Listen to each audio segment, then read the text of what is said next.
Hi, నా పేరు వరప్రసాద్. ఈరోజు మీకు ఎవరైనా రేషన్ కార్డులకి అప్లై చేసుకోవాలనుకున్నా, కొత్త రేషన్ కార్డులు ఎవరికైనా కావాలనుకున్నా, లేకపోతే మీ రేషన్ కార్డులు ఎవరైనా ఎడిషనల్గా యాడ్ చేసుకోవాలనుకున్నా కానీ ఏపీ గవర్నమెంట్ మీకు గుడ్ న్యూస్ అయితే చెప్పిందండి. దీనికి ఫస్ట్ ఆఫ్ ఆల్ రీసెంట్గా ఒక 1 వీక్ బ్యాక్ దీన్ని అయితే ఎనేబుల్ అయితే చేసింది. ఇప్పుడు మనం చూద్దాం అసలు ఏమేంటి, ఎవరెవరు యాడ్ చేసుకోవచ్చు, ఎలా యాడ్ చేసుకోవాలి, దీనికి ఎటువంటి డాక్యుమెంట్స్ కావాలి, ఏ టైప్ ఆఫ్ జిరాక్స్లు దీనికి అటాచ్ చేయాలి ఏంటనేది 1 by 1 చూద్దాం.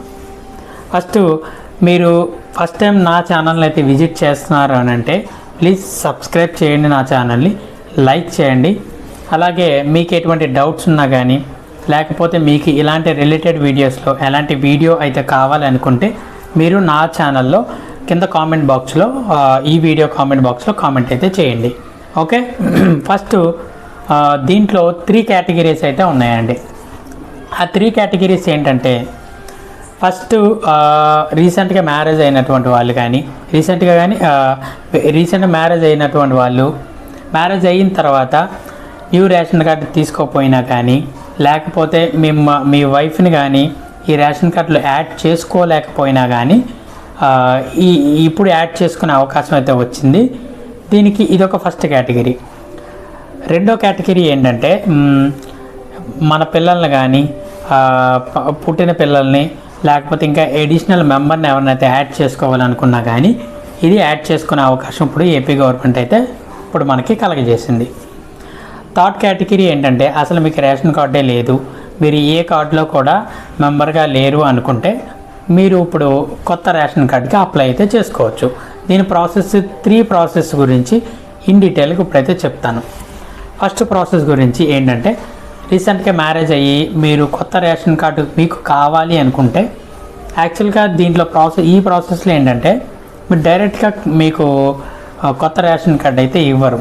ఇప్పుడు మీరు ఏం చేయాలనుకుంటే, మీ వైఫ్ని ఇప్పుడు ఎగ్జిస్టింగ్ మీరైతే ఏ అయితే కార్డులో అయితే ఉన్నారో, మీ ఫాదర్ మదర్తో పాటు కార్డులో ఉన్నారు కదా, ఆ కార్డులోకి మీ వైఫ్ని యాడ్ చేసుకోవాలి. ఫస్ట్ ఈ యాడ్ చేసుకోవడానికి ప్రాసెస్ ఏంటంటే, మీ హస్బెండ్ అండ్ వైఫ్ది ఆధార్ కార్డ్ జిరాక్స్లు, అలాగే మెంబర్ని యాడ్ చేయడానికి అప్లికేషన్ ఫామ్ అయితే ఉంటుంది.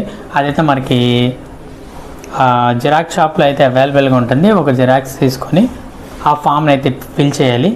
తర్వాత మీ ఇద్దరు ఆధార్ కార్డ్ జిరాక్స్లు, నెక్స్ట్ మీ మ్యారేజ్ సర్టిఫికేట్ జిరాక్స్ ఒకటి, నెక్స్ట్ మీ మ్యారేజ్ ఫోటో, ఏదో ఒక ఫోటో, మీ మ్యారేజ్ అయిన ఫోటో అనేది ఒక మ్యారేజ్ ఫోటో, నెక్స్ట్ మీరు అయితే మీ రేషన్ కార్డులో ఎగ్జిస్టింగ్ రేషన్ కార్డులో మీరు ఉన్నారు కదా, ఆ రేషన్ కార్డు జిరాక్స్ అయితే దీనికి అటాచ్ చేసి సచివాలయంలో అయితే ఇవ్వాలి.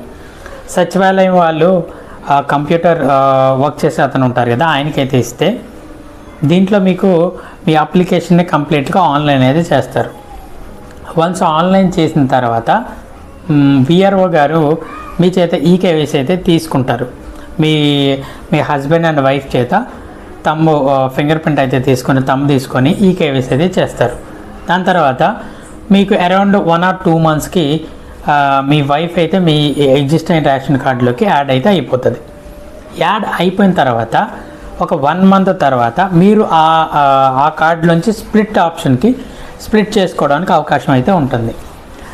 ఈ స్ప్లిట్ ఆప్షన్ను మీరు డైరెక్ట్గా సేమ్ ఇదే ప్రాసెస్ ఫాలో అయ్యి స్ప్లిట్ చేసుకోవడానికి అవకాశం అయితే ఉంది. మీకు సేమ్ ఎలాగే ఆధార్ కార్డ్ జిరాక్స్లు, మీ యొక్క income proof, caste proof, existing ration card xerox, next దాన్ని ఏమంటారు మ్యారేజ్ సర్టిఫికేట్, ఇవన్నీ అయితే ఇస్తే వాళ్ళు స్ప్లిట్ చేయడానికి అవకాశం ఉంటుంది. మీరు నెక్స్ట్ 1 or 2 monthsలో మీరైతే 2 ఫ్యామిలీ కింద స్ప్లిట్ అయిపోవచ్చు. ఓకే, ఇప్పుడు నెక్స్ట్ కేటగిరీ అనేది చూద్దాం. నెక్స్ట్ కేటగిరీ అంటే, మీ ఎగ్జిస్టింగ్ రేషన్ కార్డులో మీ పిల్లల్ని యాడ్ చేసుకోవడం కానీ, లేకపోతే ఎడిషనల్ మెంబర్ని ఎవరైనా ఎడిషనల్ మెంబర్ని యాడ్ చేసుకోవడానికి ప్రాసెస్ అనేది చూద్దాం. ఇప్పుడు మీ పిల్లల్ని యాడ్ చేసుకోవాలనుకుంటే, మీ పేరెంట్స్కి సంబంధించిన 2 ఆధార్ కార్డుల జిరాక్స్లు, యాడ్ చేసుకోవడానికి అప్లికేషన్ ఫాము, నెక్స్ట్ పిల్లల యొక్క డేట్ ఆఫ్ బర్త్ సర్టిఫికెట్, పిల్లల యొక్క ఆధార్ కార్డ్ జిరాక్స్, ఇప్పుడు పిల్లలు ఆధార్ కార్డ్ జిరాక్స్ ఇచ్చిన తర్వాత మీ రేషన్ కార్డ్ జిరాక్స్ అయితే ఇవ్వాలి. ఇది ఇచ్చిన తర్వాత సచివాలయంలో దీన్ని ఆన్లైన్లో అయితే చేస్తారు. నెక్స్ట్ ఇదే ప్రాసెస్ అయిపోయిన తర్వాత విఆర్ఓ అయితే ఈకేవైసీ చేస్తారు. ఈకేవైసీ చేసిన తర్వాత అరౌండ్ 1 మంత్కి మనకి ఈ రేషన్ కార్డులో కొత్త మెంబర్ అయితే యాడ్ అయిపోతారు. ఇది ఈ ప్రాసెస్ అయితే ఈ ప్రాసెస్ కూడా 1 or 2 మంత్స్లో కంప్లీట్ అయిపోతుంది. మీ రేషన్ కార్డులకు మీ పిల్లలు కానీ ఇంకా అడిషనల్ ఎవరైతే మెంబర్స్ అయితే ఉన్నారో వాళ్ళు అయితే యాడ్ అయిపోతారు. నెక్స్ట్ థర్డ్ ప్రాసెస్ చూద్దాం.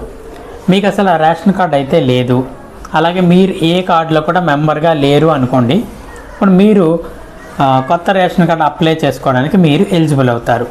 ఎలిజిబుల్ అయిన తర్వాత మీకు ఏ డీటెయిల్స్ కావాలి అని అంటే కొత్త ration card application form, next ఎవరైతే మీరు ఆ కార్డులో ఎంతమంది అయితే సభ్యులుగా ఉన్నారో సభ్యులుగా చేర్చుకోవాలనుకుంటున్నారో వాళ్ళు ఆధార్ కార్డ్ జిరాక్స్లు, income proof, caste proof, next ఇంకా అడిషనల్గా మీ మ్యారేజ్ అయితే మ్యారేజ్ సర్టిఫికేట్ ఒకటి అడుగుతారు. ఇవన్నీ ఈ ఫామ్స్ అన్నీ మీరు జిరాక్స్లు అన్నీ కూడా కలెక్ట్ చేసుకొని మీరు అప్లికేషన్ ఫామ్తో జత చేసుకొని మళ్ళీ ఇంకొకటి ఎవరైతే ఇంటి పెద్ద మోస్ట్లీ లేడీస్నే ఇంటి పెద్దగా పెట్టండి, మంచి మంచి బెనిఫిట్స్ అయితే ఫ్యూచర్లో ఉంటాయి. వాళ్ళ యొక్క పాస్పోర్ట్ సైజ్ ఫోటో కూడా అటాచ్ చేసి సచివాలయ ఉద్యోగికి అయితే ఇస్తే మీరు దీన్ని ఆన్లైన్ చేసి మీకు న్యూ రేషన్ కార్డ్ అయితే అప్లై అయితే చేస్తారు. న్యూ రేషన్ కార్డ్ అప్లై చేసిన తర్వాత మళ్ళీ సేమ్ ఇదే ప్రాసెస్ విఆర్ఓ గారు ఈకేవైసీ చేయటం ఇలాంటి ప్రాసెస్ అయితే ఉంటుంది. ఇదైన తర్వాత అరౌండ్ జూన్ ఆర్ జూలైలో మోస్ట్లీ ఏపీ గవర్నమెంట్ ఏం చెప్తుందైతే జూన్లో మీకు కొత్త రేషన్ కార్డులు ఇవ్వడానికి కసరత్తు అయితే చేస్తుంది. సో మోస్ట్లీ జూన్లో మీకు కొత్త రేషన్ కార్డు వచ్చే అవకాశాలు అయితే ఎక్కువ కనిపిస్తున్నాయి. ఈ వీడియో ఇప్పటి వరకు చూసినంత వరకు థ్యాంక్ యూ. అండ్ ఈ వీడియోలో ఎటువంటి డౌట్స్ ఉన్నా కానీ కామెంట్లో తెలపండి, నేను మీకు రిప్లై అయితే ఇస్తాను. Please like and share and subscribe our channel. Thank you.